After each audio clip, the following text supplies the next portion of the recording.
ജൂലൈയിൽ ഈ ക്യാൻസർ അസുഖം ഐഡന്റിഫൈ ചെയ്തു. ജൂലൈ അപ്പം ഒഡീഷയിൽ ഓഗസ്റ്റിൽ ഓപ്പറേഷൻ ചെയ്യാൻ തുടങ്ങി. RC ഓപ്പറേഷൻ ചെയ്തു. ഓപ്പറേഷൻ കഴിഞ്ഞിട്ടും ക്യാൻസറിന്റെ അസ്വസ്ഥത വന്നു. വെള്ളം കുടിക്കാൻ പറ്റുന്ന പല പ്രശ്നത്തിൽ വരുന്നു. ആഴ്ച മുന്നേ ആദ്യമായിട്ട് വന്നു വരുന്നേ.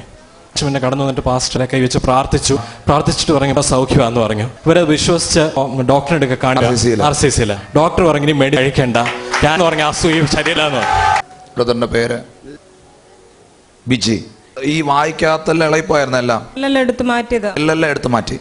അതെ, എല്ലാം മാറ്റിയിട്ട് അവിടെ നെല്ലും മജ്ജയും എടുത്ത് പിടിപ്പിച്ചേക്കുമായിരുന്നു. പിന്നെ റേഡിയേഷനും ഓപ്പറേഷൻ ചെയ്ത് വെള്ളം ഒന്നും കുടിക്കാൻ വയ്യാലും ട്യൂബിൽ കൂടെ ആയിരുന്നു കഴിച്ചുകൊണ്ടിരുന്നത്. ഇവിടെ കടന്നു വന്നു, എൻ്റെ ഭർത്താവിനെ നടത്തിച്ചു.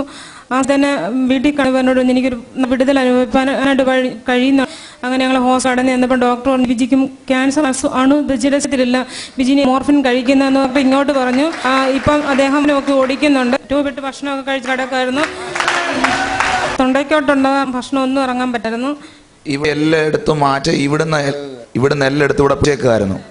എത്രാമത്തെ സ്റ്റേജ് ആണോ ക്യാൻസർ? ഫൈനൽ സ്റ്റേജ് ആയി.